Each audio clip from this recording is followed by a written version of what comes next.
organizations, companies who love their employees.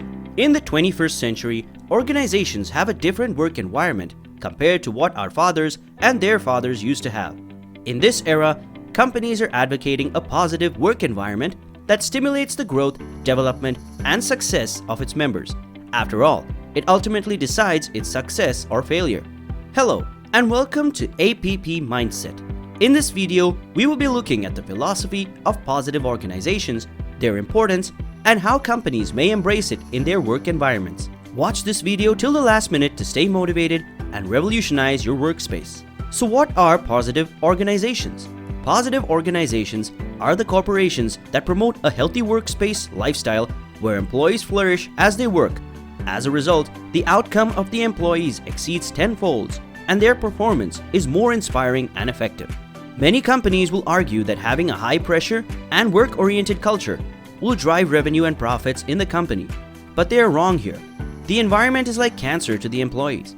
The productivity in such an environment is very low, which impacts not only the employee performance in the office but his personal life as well. However, one can't disregard the fact that not all organizations are static. Organizations are a mixture of positive and negative traits. Some can be more negative, while others can be more positive. The more negative ones believe that overloading the employees with work and pressurizing them will lead to better performance, but the repercussions are far more. Let us have a look at why organizations with negative work cultures are the black sheep of the family. Number 1. Negative work culture leads to poor economic performance. Number 2. Toxic culture gets promoted and infects others.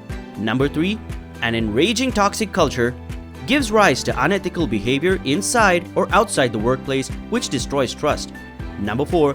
Negative vibe will result in stress, conflict, and harassment. This will lead to damaging effects on the physical and mental well-being of employees. Number 5.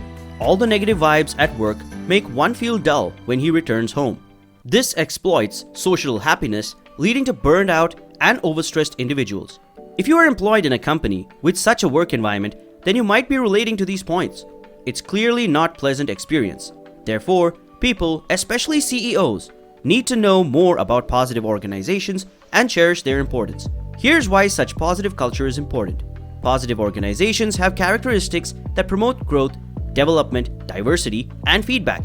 These workplace culture characteristics create an attracting factor and a strong brand identity. Millennials and Generation Z seeking employment are attracted to such workplaces. Why won't they be? Who doesn't love a workplace that not only respects company values but also the employees who maintain those values? When a candidate is hired for a job, he will love working there without any stress, which will definitely contribute to positive business performance. Moreover, organizations struggle with the dilemma of leaving employees. Sadly, those employees who find better opportunities elsewhere shift their job.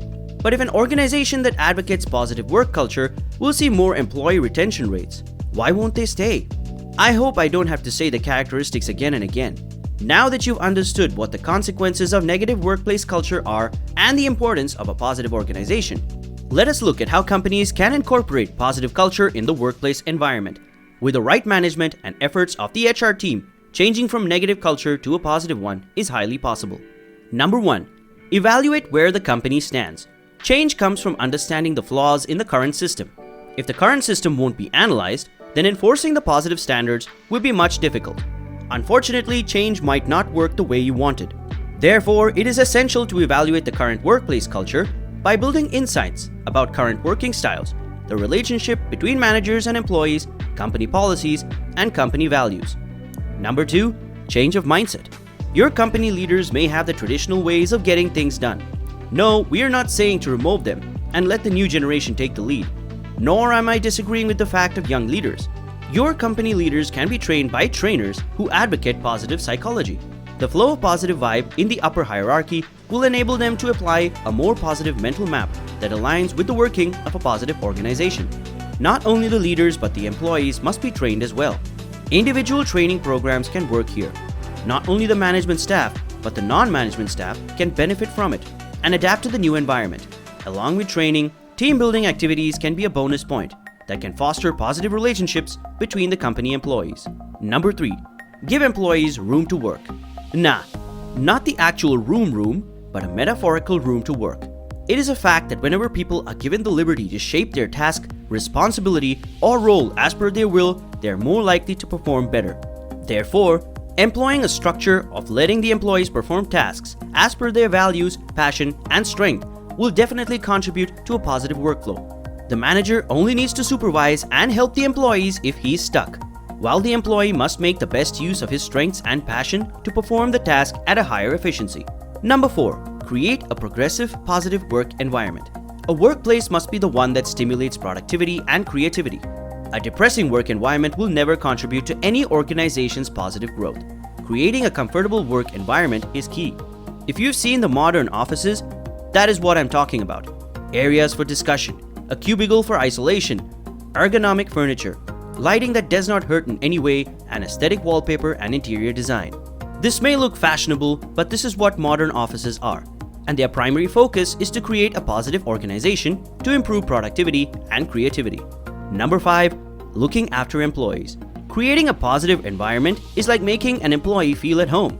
It was highlighted previously how negative workplace culture can cause mental health and stress issues. That's what you have to tackle. Create an environment where employees can talk openly about their health with their co-workers and managers. Talking about the problems and finding solutions within the firm would be a better cure than leaving the office for weeks. Number 6. Develop a strong workplace culture. Companies already have a set of goals and purpose, but the mechanism behind it is stress, forcefulness, and unwanted pressure. If the same set goals and identity can be revamped in such a way that it aligns with the revised positive values and culture of the company, the results will be totally unexpected. This works because now each employee will know and understand the company's primary goals. Positive organizations are the best things to develop in this era. With positivity in work culture, there will be a new energy in the system, and that energy will cultivate fulfilling outcomes. That was it from our end.